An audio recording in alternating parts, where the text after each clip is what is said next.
Good morning India. दोस्तों नमस्कार। दोस्तों आज की ये कहानी बहुत ही इंटरेस्टिंग होने वाली है जो आपको बहुत ही पसंद आएगी।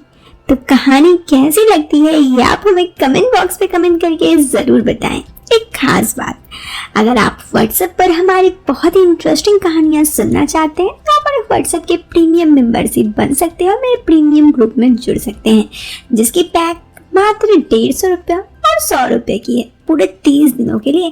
तो चलिए अब इस कहानी को शुरू करते हैं। एक और बात, इस कहानी को सुनते वक्त आप चाहो तो ईयरफोन या फिर हेडफोन का उपयोग करना। इससे इस कहानी की ऑडियो क्वालिटी आपको पसंद आएगी जब आपके कानों तक पहुंचेगी।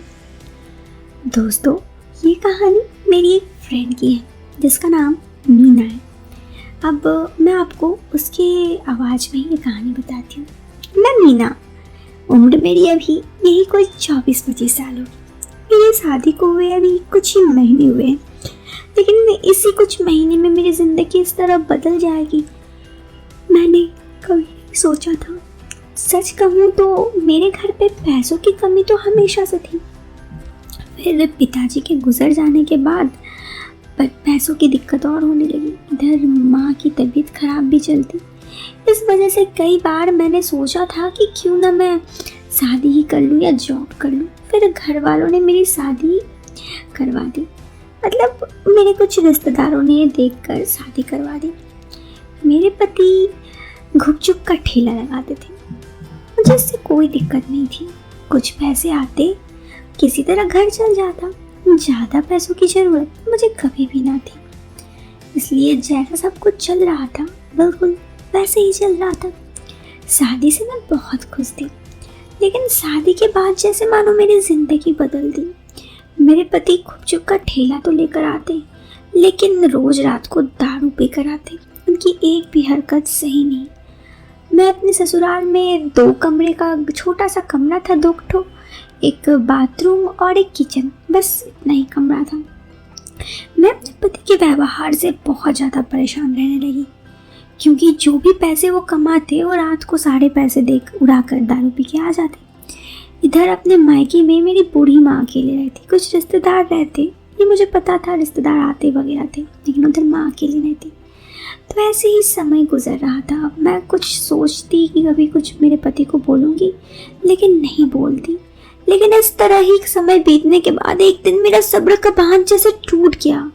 मुझे लगा अब मैं शादी में खुश नहीं हूँ और ना ही मैं रहना चाहती हूँ। उस रात मैंने, जब मेरे पति दारू पी कर आए, घर से निकल गई उन्हें ये कहकर कि अब मैं वापस घर नहीं आऊँगी। मैं लखनऊ में रहती और लखनऊ में एक पॉलीटेक्निक चौराहा है। अगर आप में से कोई भी लखनऊ के होंगे तो आपको पता होगा कि लखनऊ में आने वाले सभी लोग उस पॉलीटेक्निक चौराहे के तरफ के बारे में जानते हैं।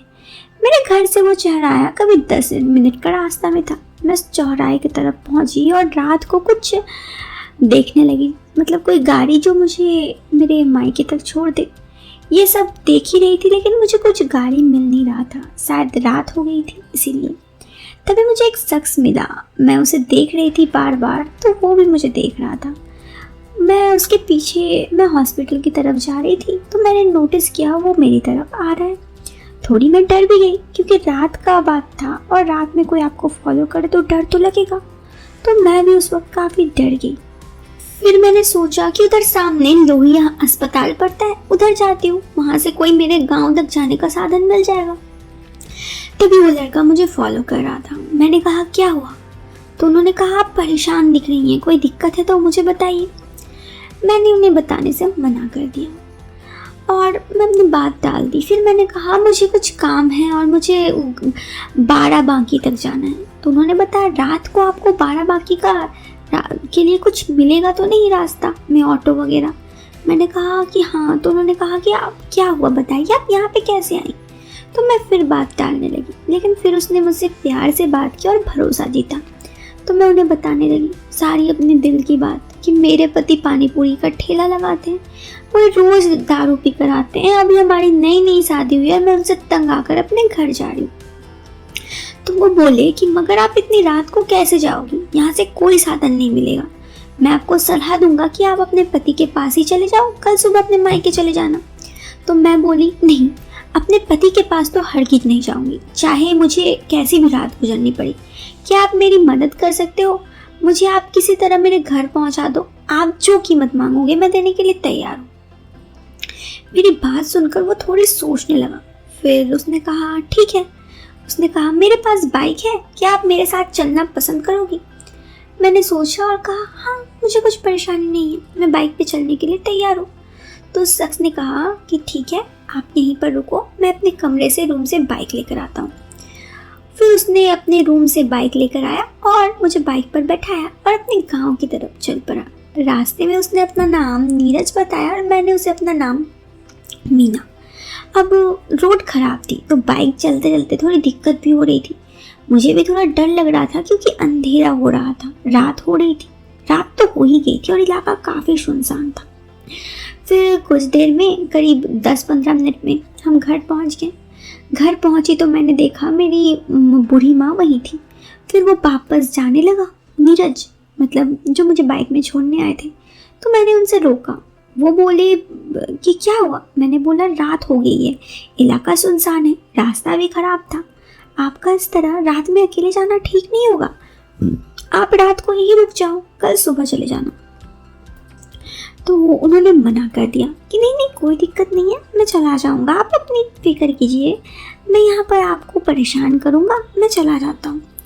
मैंने अब तक करते हुए दिखाया और कहा नहीं नहीं, मेरी परेशानी की कोई बात नहीं है, आप रुको, मैं आपके लिए खाना वगैरह का इंतज़ाम करती हूँ।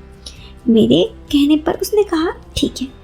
फिर मैंने उसके लिए खाना बनाया, उसे खाना दिया और अपनी घर पे मेरी बूढ़ी माँ को सुला दिया। उसके बाद मैं उसे कमरे पे ले गई और उसे एक कमरा दिखा दिया सोने के लिए। और फिर मैंने कहा ठीक है। उसके बाद मैंने वहाँ पर करीब 15-20 मिनट बाद उधर से गुजर रही थी तो मैंने देखा वो वहाँ पे सोए हुए नहीं थे। मैं उनके पास जाकर पहुँची और कहा कि आप नहीं सोए? तो उन्होंने कहा कि मुझे अनजान जगह पर नींद नहीं आती। तो मैंने कहा हाँ, अक्सर लोगों के साथ ऐसा होता है, चलिए थोड़ा बहुत मेरे साथ बातचीत कर लीजिए। और मैं उनसे बातचीत करने लगी। और फिर उन्होंने मुझे कहा कि आप वैसे बहुत अच्छी हैं, जो भी आप दोनों की परेशानी है मैं दुआ करूँगा परेशानी जल्दी ठीक हो जाए। मैंने कहा ये तो मेरी किस्मत पे है, जब उम्र थी तो पिताजी गुजर गए, सोचा कि पति से वो प्यार मिलेगा, लेकिन देखिए मेरे पति भी कैसे हैं। यही सब बातें करते करते मैं थोड़ी सैड हो गई। तो उन्होंने कहा अरे सैड क्यों हो रहे हैं, शांत हो जाइए, ज़िंदगी ऐसी ही है, आपको कोई ना कोई रास्ता ज़रूर मिल जाएगा।